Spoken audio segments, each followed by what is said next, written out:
Pedro, inteligência emocional, que é um termo que hoje em dia o pessoal fala tanto, é tema de livros. O que é inteligência emocional?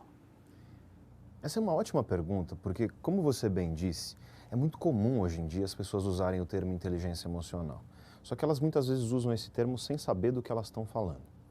A palavra emoção, na verdade, é uma palavra das mais utilizadas, mas é daquelas que, se você sai pela rua e pergunta para a pessoa assim: você sabe o que é uma emoção? Todo mundo vai te falar que sim. Mas aí você fala assim: então defina uma emoção para mim. E quase ninguém vai conseguir fazer uma boa definição. Às vezes algumas pessoas vão dizer assim: emoção é o que eu sinto. E aí eu te pergunto, se eu pegar um martelinho ortopédico e bater no teu joelho, você vai ter um reflexo patelar. Você vai sentir. É uma emoção? Aí o cara fala: não. Então emoção não é o que você sente. Ou pelo menos não somente isso. A primeira coisa para entender inteligência emocional é entender o que é emoção. O que é uma emoção? Então, imagine que você está na praia. Imagina que você vai adentrar a água. Então você resolve dar um mergulho, praia bacana, um dia de primavera gostoso, quente. Você entra na água, nada até o fundo, e aí você está lá numa experiência positiva. Mas quando você está lá no fundo nadando, você olha para o lado e passa a sombra de um tubarão do seu lado. É muito interessante o que acontece quando o teu cérebro registra a informação tubarão. No momento em que ele registra essa informação, ele ativa um programa de ação. Porque o cérebro ele é um aparelho biocomputacional, então ele está efetuando computações. E ele ativa um programa computacional que vai coordenar uma série de mudanças no seu corpo inteiro. Então, por exemplo, há uma variação na dilatação das pupilas, a boca seca, o estômago ele para de produzir ácido, o intestino para de peristaltar, se o intestino estiver cheio você solta, se a bexiga estiver cheia você solta. Ele vai coordenar o envio de sangue, por exemplo, para grandes músculos, como braço, perna, costas. A região digestória, a região do rosto, ela perde o sangue para esse sangue se distribuir naquilo que é mais essencial naquele momento. O cérebro ordena as glândulas do seu corpo a produzir cortisol, adrenalina, que são hormônios que vão te fazer, por exemplo, ter uma frequência cardíaca muito mais intensa, vão fazer com que você se torne muito mais focado no problema em questão. E olha, muitas outras coisas acontecem. O mero registro da informação tubarão fez tudo isso acontecer. E quanto tempo isso leva para acontecer? Menos de meio segundo. É muito, muito veloz. Se você entendeu tudo isso que eu falei, você sabe agora o que é uma emoção. A emoção é esse programa computacional do nosso cérebro que envolve uma relação com todo o corpo e que essencialmente é automático e vai te mover à ação. A emoção é um jeito eficiente que a natureza fez para que a gente se comporte de uma maneira eficaz sem perder tempo. É absolutamente automático. Você não olha o tubarão e fala: ó, um tubarão, acho que vou parar de peristaltar. Isso acontece, ponto final. O que é então a inteligência emocional? Muita gente diz que a inteligência emocional é você controlar suas emoções. E não existe isso. Não existe como você controlar a emoção. Pelo menos não diretamente. Você pode controlar certos comportamentos e esses comportamentos eles vão fazer com que haja uma alteração emocional.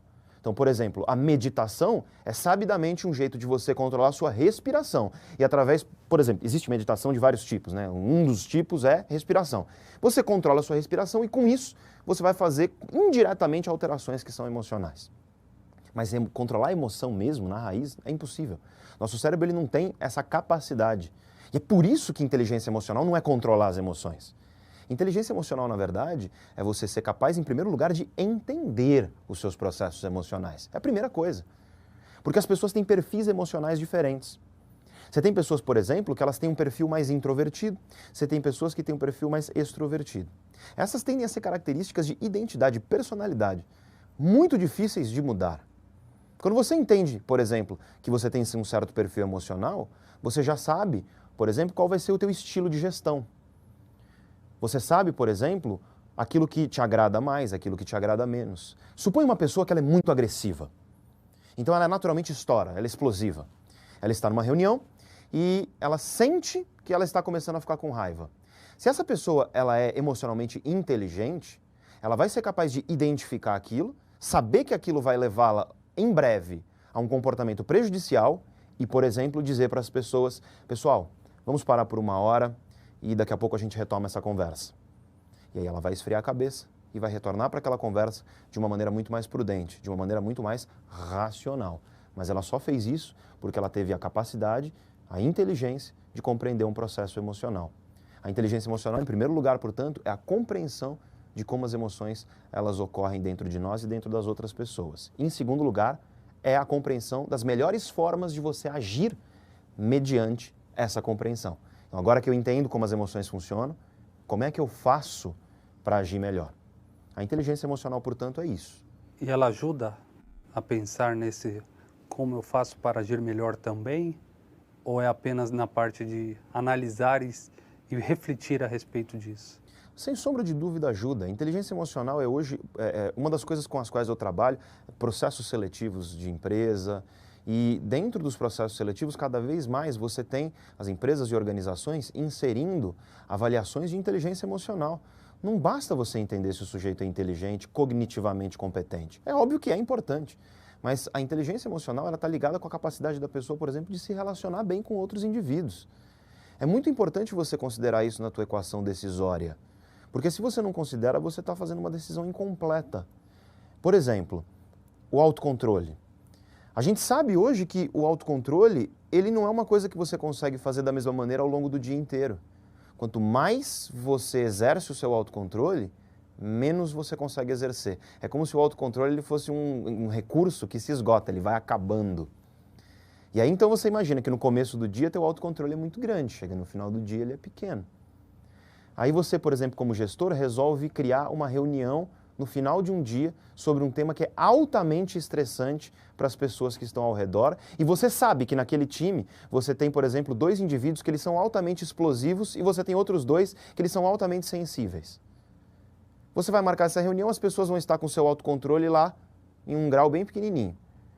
E provavelmente você vai ter uma reunião onde as emoções à flor da pele, os sujeitos que são explosivos vão estourar, os sujeitos que são sensíveis vão se sentir altamente prejudicados, angustiados. E, portanto, se você fizesse uma mera mudança, uma alocação dessa reunião para o começo do dia, onde o nosso autocontrole ele costuma ser maior, você seria um gestor mais eficiente, você teria uma reunião mais eficiente. Essa questão do autocontrole é interessante. É a mesma razão pela qual você consegue fazer a dieta perfeitamente bem no começo do dia, chega no final do dia, você fica ansioso para comer uma besteira. Por quê? Quanto mais você usa teu autocontrole, menos você tem. Chega ao final do dia, normalmente, quando você não consegue exercer esse autocontrole com tanta eficiência. Isso faz parte de uma inteligência emocional. Isso faz parte de uma inteligência que te permite tomar decisões práticas mais eficazes, como no exemplo da reunião que eu dei. E a inteligência emocional tem a ver com perfil ou nada a ver? Tem tudo a ver com perfil, porque, no fim das contas, as pessoas, em primeiro lugar, elas vão ter níveis de inteligência emocional diferentes. Às vezes você tem um sujeito que ele tem um QI enorme, então, do ponto de vista cognitivo, ele é absolutamente eficaz, então ele consegue tomar decisões muito racionais, fazer planejamentos, etc., mas ele tem uma péssima inteligência emocional, uma péssima capacidade de identificar suas próprias emoções e as emoções dos outros e usar essa informação ao seu favor. E, portanto, esse sujeito ele vai ser muito bom para alguns tipos de cargo e muito ruim para outros. Evidentemente, dentro de uma organização, você tem departamentos onde a demanda por inteligência emocional ela é muito grande. Tome, por exemplo, o departamento de RH, de recursos humanos. É um dos departamentos dentro de uma organização onde você deve ter um dos maiores níveis de inteligência emocional, porque é o departamento que vai literalmente lidar com o ser humano, com gente. E, portanto, você precisa de colaboradores que saibam lidar bem com seres humanos e, portanto, que tenham essa capacidade e essa inteligência. Então, é fundamental que a gente entenda que há perfis distintos em relação à inteligência emocional, em primeiro lugar, do ponto de vista de que ela varia. Alguns vão ter mais, outros menos. Em segundo lugar, que é possível você mudar isso. Inteligência emocional é uma coisa que você é capaz de desenvolver. Vários programas de treinamento, vários livros, várias possibilidades a gente tem aí de desenvolver isso. E, é claro, a melhor delas é na prática. É usar o conhecimento e efetivamente utilizá-lo e perceber os erros, os acertos, etc. Mas, então, é uma questão de perfil, alguns têm mais, alguns têm menos. Em segundo lugar, é possível desenvolver. Não é porque você tem menos que você não vai conseguir ter mais se você efetivamente se empenhar. Então, essa é uma segunda questão. E uma terceira questão, derivada disso tudo, é que os perfis, na verdade, eles muitas vezes são complementares nesse respeito. Então, por exemplo, você tem perfis afetivos, perfis emocionais que são mais agressivos. O sujeito que ele é agressivo, ele é necessariamente ruim? Não, depende. A agressividade, por exemplo, ela pode ser uma coisa usada ao seu favor se você trabalha num departamento de vendas. Agora, existem outros perfis que eles são os perfis mais integradores, mais colaboradores, de dar as mãos junto a um objetivo. Esse perfil é uma coisa ruim? Pode ser. Se você está num ambiente competitivo onde um pouco mais de agressividade é necessário, é importante que você abandone um pouco esse comportamento colaborativo e adote um pouquinho, adicione ali no seu portfólio um comportamento um pouco mais agressivo. Mas se você está num projeto, por exemplo, onde a integração humana é necessária, se você for agressivo nesse momento, você pode ter um resultado muito pior. Você pode ter um resultado que é o contrário do que você esperava. Então essa questão de perfil ela vai variar também na maneira como você adequa o indivíduo àquilo que ele está fazendo, ao projeto e ao cargo. Quem é o mais inteligente emocionalmente? É o sujeito que ele consegue adequar-se a diversas situações onde as demandas de perfil afetivo elas são diferentes. Por exemplo, num ambiente mais colaborativo e num projeto onde a necessidade de colaboração é maior, ele consegue um perfil mais colaborativo. Num ambiente onde a agressividade ela acaba sendo mais necessária, ele consegue desenvolver uma postura um pouco mais dura, uma postura um pouco mais forte. É raro encontrar pessoas que têm essa capacidade. Mas é importante olhar e buscar. Porque quando você encontra uma pessoa como essa, você está encontrando um colaborador que a eficácia dele vai ser com certeza muito maior do que a do sujeito que ele tem um programa emocional específico e ele não consegue sair muito dele. Perfeito, Pedro. Muito obrigado. Conversei agora com Pedro Calabres, professor da ESPM e sócio da Neurovox, especialista em psicologia e neurociência.